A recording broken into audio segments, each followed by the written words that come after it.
What's overall approval among Democrats of their leaders? Yeah, okay. So, you speak about Democrat on Democrat crime, and I want to know how unusual what we're seeing right now about how Democrats feel about Democrats in Congress is. Take a look at this. This is a trend line going back through the years, midterm elections in which there's a GOP president. Look at this. In 2006, Dems' net approval of congressional Democratic leaders was plus 28. You go back to the last midterm, look at that, plus 19. Very much on the positive side. The bottom has fallen out. The bottom has fallen out. Minus 4 points. That is Democrats' own net approval of their own congressional leaders. Even Democrats don't like their own leaders when it comes to Congress. And overall, of course, the numbers are just absolutely awful. So Democrat on Democrat crime, absolutely. This to me screams, again, primary challenges across the map. And it screams to me, hey, when it comes to those next leadership elections, maybe something might be cooking.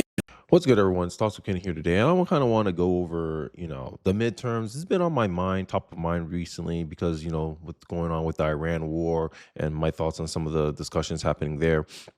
As you saw from the intro, Democrats don't have a strong favorability about their own party, but there's this concern come the midterms, somehow Democrats are going to pull off a blue wave. Now, I'm not saying those concerns are unwarranted. I do believe that there's a lack of enthusiasm on the right. But on the left, it seems like regardless of what Democrats do, Democrats voters will still show up and trust the Democratic Party. And this is some things I can't understand, like as an independent, that I try to voice on this channel, is that I don't think it's in Americans' best interest, regardless. I mean, if you're a Democrat, it might be in your best interest. But I don't think for independents and Republicans, who I believe is my core audience here, I don't think it's in our best interest to allow Democrats to be in power, right? Democrats, their policies give incentives that give bad outcomes, honestly. You import millions of people, fraudulent incentives are given, which is what you see with the hospice stuff going on. I think recently I heard news stories about J.D. Vance being tasked, being head of a task force that's exclusively focused on rooting out fraud, and they already made some arrests. I think that we need to see more of that. Immigrants vote blue for life. Democrats stay in power, and the cycle repeats itself over and over again. And I think that's the incentive loop that many Democrats are in right now. And this is according to a poll from Axios. Democrats weighing runs for the White House wants to forget many of the positions that they had in 2020. They're hoping voters will forget too. Party leaders have shifted on border security, DEI, crime, climate change, COVID lockdown, and more ahead of the midterms and 2028 election. Many Democrats believe they lost to Trump in 2024 because voters didn't like some of the left-leaning policies, not just how they were communicated. I think it was communication as well. Because I think people are coming up to what the Democrats are trying to do. They're trying to go the route of Abigail Spanberger, the current governor of West Virginia. They're going to appear moderate and say the things that people want to hear, and then do a complete 180 and implement their radical ideas on day one. Don't fall for lies. And Joe Biden was kind of a warning of this political strategy. And right now, there's three people. Gavin Newsom has been telling audiences and reporters that Democrats need to be more culturally normal. This is a key word you're going to hear. And this is what I talked about earlier in my videos. Like, you don't need, you needed research. You needed an article to know that. I talked about this all the time. Trump bad isn't enough. You guys are too crazy. You guys are too radical. You believe in ideas that most of Americans don't agree with, right? But your actions don't show that. And I think that's something that I want the American people to focus more on, the actions, right? Because I want to play a poll, not a poll. I want to play a clip here showing how Democrats have all the wrong incentives that is against the Americans' public interest. What's more troubling to me than a podcaster saying, should we be pushing for regime change, is the fact that you have Democratic candidates, a Democratic candidate in Michigan who basically in a leaked tape today said, I don't want to criticize the Ayatollah because too many constituents in Michigan are devastated that he's dead. So that's something that I think is much more concerning than Megyn Kelly. Democratic candidate. Yes, El Sayed for Michigan. Oh, yeah, so there are a lot of people in Dearborn who are sad about his death. Because they're sad. I would much rather see a party have a debate and stay silent. Until that candidate in Michigan is commander-in-chief and actually can do something about the war, I'm going to give what Trump says and what the people around him say more important. I would like to see I do think that Ayatollah roundly it's condemned. I think that's something we should all agree on as Americans. no, Sure. nobody's We can ever certainly not all agree on condemned the that. Ayatollah. But on the question of To what me, the that's so president of fringe. the Chris, and this is critical. Here is an example of not enforcing our immigration laws. An 18-year-old girl in my district, Sheridan Gorman, was killed in Chicago after an illegal immigrant was allowed to enter into the United States during the Biden administration. He was captured, he was detained, he was released. He went to Chicago, he committed a crime, he was arrested. Under Chicago's disastrous criminal justice laws, he was released back out onto the street, and he executed this 18-year-old girl. Democrats do not want to fund ICE and Customs and Border Patrol. And what will happen is individuals like Jose Medina will be allowed to enter into the country and kill innocent Americans. Congressman, let me just that is get wrong. back to the I will not question. stand for it, and that is why we are pushing back against this. As we speak right now, are the funds there to complete LA to San Francisco? The entire amount of money we need, not there today. But do we believe we can get those funds to get the project done? Absolutely. How much do you estimate it's going to cost to connect high-speed rail San Francisco to LA? Today, we estimate with the right optimization, just over $125 billion. I think $126 billion is the current estimate for that. That's more funding than Amtrak has received in its history and still leaves a shortfall of roughly $90 billion. That's a big gap to fill. It is a big gap to fill, but again, we have an understanding of how to get there and to fill that gap. A gap. Wow. And this is what I'm saying. Campaign communication, it's not enough. The best example we got is how you govern state level. State level Democrats, this is where the glaring example is. You can complain a lot about both parties on a federal level, right?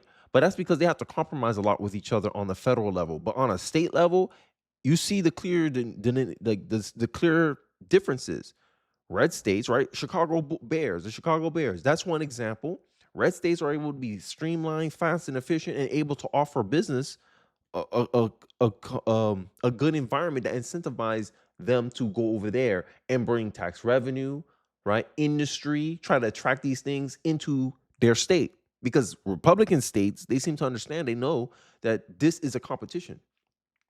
And blue states are losing that competition. I did videos about how tax money is leaving cities like New York, Massachusetts, because they keep putting these wealth tax, and it's not even hurting the wealthy. And this is the funny part. This is why I say that the Democratic Party, I don't understand. Like, I think if people were thinking more logically and strategically, they'll understand that Democrats can't keep making these promises. There's 4 things that I put as some of the main reasons I would not vote for a Democrat in 2026, regardless if I feel Republicans aren't motivated enough, it seems, to push their agenda.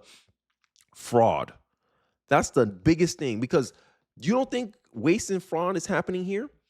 Here's a story that I just showed you a clip of. California does not have enough money to finish building a high-speed rail to connect San Francisco and Las Vegas. And now they want $125 billion more. Where'd the money go? Oh, we audit, right? This is what Gavin Newsom's going to tell you, right? One of the leading candidates for the Democratic Party. He's going to tell you, oh, we audit everything. We know exactly where the money's going. Explain to American voters why you need $125 billion more. The entire amount of money we need is not there. And now they want more money than Amtrak has ever received in their history. CBS knows that more funding than Amtrak has received in this year and still leaves a shortfall of $90 billion. Insanity. That's insanity. You want a party, you want someone to be a leader of a party that's governing such a thing? This is why people are so concerned with waste, fraud, and abuse, especially from the Democratic Party. And it goes to show to that loop I showed you in the earlier part of this video, right? Here's a Rokana, right? Because Democrats, they'll say all the right things. This is the communication piece that they're not blaming, right? But what about the action piece? What about the governance piece? What about the outcome piece? And smart Americans are noticing the outcome piece. Okay, hey, Rokana, you're mad about $400 billion for a war and you oppose it, and you believe that $400 billion could be used for universal health care, universal child care, sorry. And what the concerns Americans are saying, child care with no children? You're not cracking down on any of this stuff. And now that Trump makes a task force cracking down on state fraud, California puts out a statement saying that, oh, finally, we're happy to see that federal government is actually helping us out. We've been cracking on this down. We've been investigating this stuff for years. Yes, but you have not done any accountability. You have not done any arrest at a state level. This is concerns American people are having. You're using these problems to justify more money, right? To put these people in there. Oh, you want to complain illegals. You want to keep illegals in here because I show you that incentive structure in the beginning of this video. They need illegals in here. They create voters that are bifurcated, right? Americans that are tied to the interests of foreigners, aka American citizens that from illegal parents. And Democrats are relying on these immigrants to have outpace native-born Americans with children that are disproportionately aligned with them, at least on particular issues. Because from my understanding, this is just my understanding, this is my anecdotal understanding, a lot of Democrats, their coalition is built on a lot of single issue voters. And Democrats' strategy here, and this is just my interpretation of this, I could be wrong, you guys let me know in the comment section if you agree, disagree, is that the reason how they get all these groups that have, in my estimation, conflicting interests, like if you're a Black American, you're not necessarily aligned with an illegal or the Latino community, where Democrats use the illegal issue to rile them up, the same way that Democrats use the race issue to rile up the Black community, right? Mass migration is not in the interest of any native-born American here, including Black Americans, multi-generational Hispanic Americans that have been here for decades. Their parents did it the legal way, right? Their interests are not aligned. But Democrats, somehow they know, okay, Black people, race, single issue. Women, abortion, single issue, right? But if you look at it overall, a lot of these coalitions that Democrats build, they're not aligned on many issues. And this is why I think they always have to create a boogeyman. Oh, Republicans are going to take away this, take away that. This is why they're always fear-mongering. Last year, Newsom said that not one person ever in his office has used the word Latinx, right? This is one of the things that I'm talking about, right? This woke-ish, white liberal women love this. You see this keyword here, Latinx? They love that. But the Latino community, they ain't like that. They ain't like that word phrase. And this is what I'm talking about. Like, there's no cohesion amongst the coalition that Democrats have created. While if I look at the Republican side, Republicans, their message is we're all American. We all need to be practical of how we manage the resources of this country, the principles of this country, right? And they kind of tie us all into an American identity, which we all do have. We're all American at the end of the day. And I believe Democrats can't run like that because a lot of the things that they benefits their party is anti-American. Imagine, in the segment I just showed you, illegal come in, commits murder in Chicago, and he's still in this country. He's supposed to be deported and in prison in his home country. Why Democrats keep him? Helps them with the census. They look at the statistics, and the odds are in their favor that if that illegal gains the power to vote or have children, that they'll be loyal to the Democratic Party. Democrats have a bad political incentive, and I think we can't reward that bad political incentive. Waste, fraud, crime. Those are big things. I'm tired of hearing criminals getting away scot-free or with a slap on the wrist because of they're part of some minority class that statistically, pattern recognition isn't racism, do certain crimes. And that you don't like the perception that it would lead into or confirm for many people. And this is a problem that Democrats have in spades, right? Because it seems like they don't have a fundamental understanding. And when you do get a common sense or a Democrat that has some inkling understanding of what's going on, they seem to get rejected by the Democratic Party. And this is why I made videos after videos criticizing the Democratic Party, because I think these videos need to be out here. Because Republicans, if you want to criticize Republicans, you'll find plenty of content that will criticize the Republican Party. But my argument in this video is that Republicans offer a better trade-off, especially at the state level. Federally, they're kind of the same. At a state level, it's preference at that point. But if you look at the outcomes, like end of the day, New York City is a prime example. New York City is just a city, and it has more tax revenue at its disposal than the entire state of Florida. And State of Florida has a budget surplus to the point where Florida is contemplating whether or not we should eliminate property tax, while in New York, they're proposing increasing property tax. And they have more. Imagine, what do you think should take more money to maintain? An entire state or a city? And this is the Democratic waste that I'm concerned about. This is why on an average, if you just give me a generic Republican versus a generic Democrat, this is why I lean Republican. I don't care about the intentions. The road to hell was paved with good intentions. And New York City socialism is a prime example of that. Republicans may seem mean because that's the perception. Like when I talk a lot with people who don't like the Republican Party, especially in the Black community, they have this perception that the Republican Party are racist. And I'm like, is it racist to call out a pattern you recognize? If you see that, hey, there's a pattern of a lot of these criminals come from fatherless homes. I didn't mention race there. But who statistically, if you look at racial groups, who's more likely to have come from a fatherless house? Black kids. So you tie it to race, we tie it to behavior and culture, how you were brought up. You call white people doing good disproportionately than black people white privilege. And if you look at the stats, hey, look, there's a correlation with intact families, two-parent households. White community has more two-parent households than the black community. But you'll cast that as white privilege when it's two-parent household privilege. These are the things that I think Democrats, maybe they mean well. If I'm trying to steel man them, maybe they mean well. But just because you mean well doesn't mean you do well. And I think that's the biggest problem I have with the Democratic Party. Talked about the fact that he wants to raise taxes.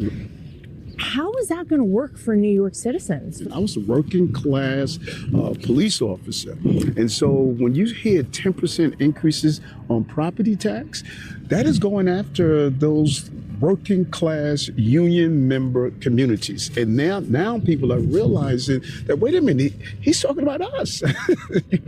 Now, say, well, he's only going after the 1%. 1% of New York is the high income earners pay 40 to 50% of their taxes.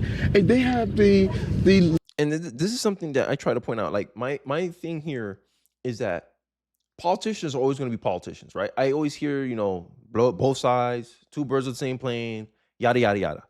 But my point here in these videos is not necessarily to tell you who to vote for, but to understand the environment, right? You can't play a game well. Like, how can you choose the most optimal strategy if you don't understand the lay of the land? This is the lay of the land. Hey, the top 1% of taxpayers they contribute 40% of the tax revenue to the government. Okay. A socialist come in and say, I want to do a wealth tax on these people. I want to take all their money. I want to increase taxes on these group of people who they already pay disproportionate and they already contribute disproportionately to the tax base. I want to take more money out of their pocket. That may sound appealing to the rest of the 99% of New Yorkers, but there's an advantage that the 1% have that the 99% of New Yorkers don't have. Most of the time, if you're a high income person, right, you're reliant on a job. If you're on the top 1%, you just own capital. You're an investor. You're a business owner. And there's certain advantages that come with being a business owner, aka choosing or relocating the base of your operation. You can move. You can live anywhere in the country. Hell, in the world, you can live anywhere. And this is something that I think American voters, regardless of party, needs to understand. The socialists, you need to understand. Because at the end of the day, socialists, y'all like to divide people, right? As much as socialists like to pretend that they're the uniters, they're not. You're not no uniter. You're not no collectivist. You guys are dividers, right? You've divided 99% from the 1%, even though the 1% is disproportionately contributing to the very government or entity that you want to use as a vehicle to give universal health care, universal child care. All that stuff has to be funded. No one's going to work for free. And that's an incentive that I think socialists underestimate. luxury to move if they Right. want. You're talking about billions of dollars that are leaving our city because of these draconian actions of let's just continue to not only tax your one percenters, but also let's be arrogant on how we interact with them. I want the guy that drives the limousine to make a good salary and the person that sits in the back of the limousine to use his discretionary money to make sure our theaters, our plays, our non. So pretty much the point here is that Democrats don't understand how interconnected we all are, regardless of your race, regardless of your gender, regardless of your class. We all depend on each other. That's just the human condition. And the pretend that you can do these little oppressor games, right? Like what they do with Republicans and Donald Trump, and think that there's not going to be no negative ramification. It's folly. It's impractical. And this is I do believe the Democratic Party are arrogant. They're arrogant enough to think that they can go reverse on all their 2020 positions, and it's not going to come up to them in 2028, 2026. That's what happened to Kamala Harris. Kamala Harris set a position in 2020 when she ran for president, and it came to bite her in the butt 2024, 4 years later. And Democrats are still trying to play the same thing. Oh, we're trying to be culturally normal. Okay, you're culturally normal. Okay, why did you have this position here in 2020? Why did you say that crime wasn't a big issue in 2020? Why were you saying that climate change agenda, we all supposed to be scared. We're supposed to all stop having children because the world's going to end in 4 years. Why did you say that, AOC? That don't look culturally normal. Being hysterical about things that's been normal throughout human history, the climate changing, going from winter to summer, summer to spring, spring to fall. Oh my God, that's what, climate change. 1 year, it was the hottest day ever, and then the next year, it's cold. It's back to normal. And you look into the details, it's only 1 degree hotter. Oh wow, okay, 1 degree, congrats. I'm supposed to be terrified. I'm supposed to stop having children because the climate is getting worse. Inferring all these things without a lack of research. Oh, look how hot these cities are. And there's stats showing that high density cities tend to be hotter than low density cities. Who would have thought? But they're supposed to make you hysterical over this, creating a new form of anxiety based on this. That's culturally normal. This is why I'm saying the Democratic Party, I don't know. But hey, we'll see. Let me know your thoughts and perspectives in the comment section below. Do you think this plan of the Democratic Party to somehow change their communication style, to try to this game of appearances, do you think it will work? Do you think the skin thin, skin deep type of acting from the Democratic Party will actually give them the win in 2026? Let me know your thoughts and perspectives in the comments below. I'll be interested to hear what you guys have to say. Don't forget to like, comment, and subscribe. It really does help me on the algorithm. And I'll see you guys on the next one. Peace.